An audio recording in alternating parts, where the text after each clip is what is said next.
It's peach season, y'all, and today we're gonna make some delicious peach butter. This is gonna be a much lower calorie recipe than you're used to. I'm gonna leave my peelings on, so several rinses and a light scrubbing are gonna be necessary. To pit my peaches, I have a pair of stainless steel fishing pliers. I just stick it right in there, grab that seed, give it a little twist, and it'll pull right out. Look at that. I mean, it just doesn't get any better than that. Be sure that you use yellow peaches. White peaches are gonna taste a little different, and it's not gonna be as sweet of a butter. I puree my peaches before I cook them. A good food processor or blender works great for this. A large saucepan would be ideal for cooking this, but I'm just using what I have available on hand. To keep this low calorie, I'm sweetening it with this brine sugar alternative and stevia, both of which are low to no calorie sweeteners. I'm also using grind cloves, cinnamon, and guar. So all my sweetener and seasoning I'm gonna go ahead and add right now, but the guar, we're not gonna add that just yet. Guar is simply an all-natural plant-based thickening agent. And my exact recipe will be at the end of the video to screenshot. We're gonna want to slowly bring this to a boil, and be sure to stir often. Ain't nothing gonna be worse than a scorched peach butter. So the pot is now boiling, and man, it's smelling pleasant around here. But I'm gonna sit here and let this simmer for about 20 to 30 minutes. I've reduced the heat slightly,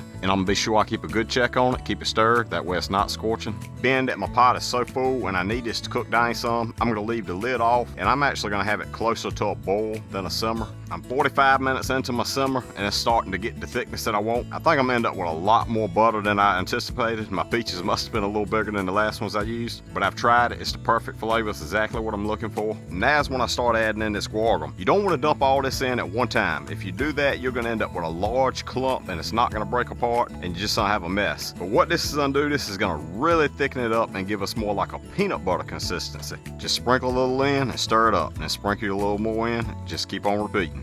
Just be sure to give it a good aggressive final stirring. When I'm in the house, I use one of them immersion blenders. That works great. I have my warm clean jars here, and I'm gonna load them up. I got the canner pot down there getting warmed up. We want to leave about ½ inch of headspace in these pint jars, being sure we remove all the air bubbles. Be sure to clean those rims good. I like to use a little distilled vinegar on my cloth. You can use a damp rag, be perfectly fine. Seals on, rings on, finger tight. So I ended up with 14 pints, and I will adjust my recipe at the end accordingly. Be sure your jars are completely covered by water. Bring it till they roll and boil. Once it gets to that rolling boil, we will process these pint jars for 10 minutes. 10 minutes will go by quick, so remove them jars, place them on a towel or something, that way you don't shock them and break them. Let them sit here and cool. Once they cool, remove the rings and store them in your pantry or wherever you're gonna store them. This stuff really thickens up, especially once you stick it in the refrigerator. Here's a jar we've been snacking on, but you can see how thick it goes on. It's gonna be like a mixture between the consistency of jelly and peanut butter.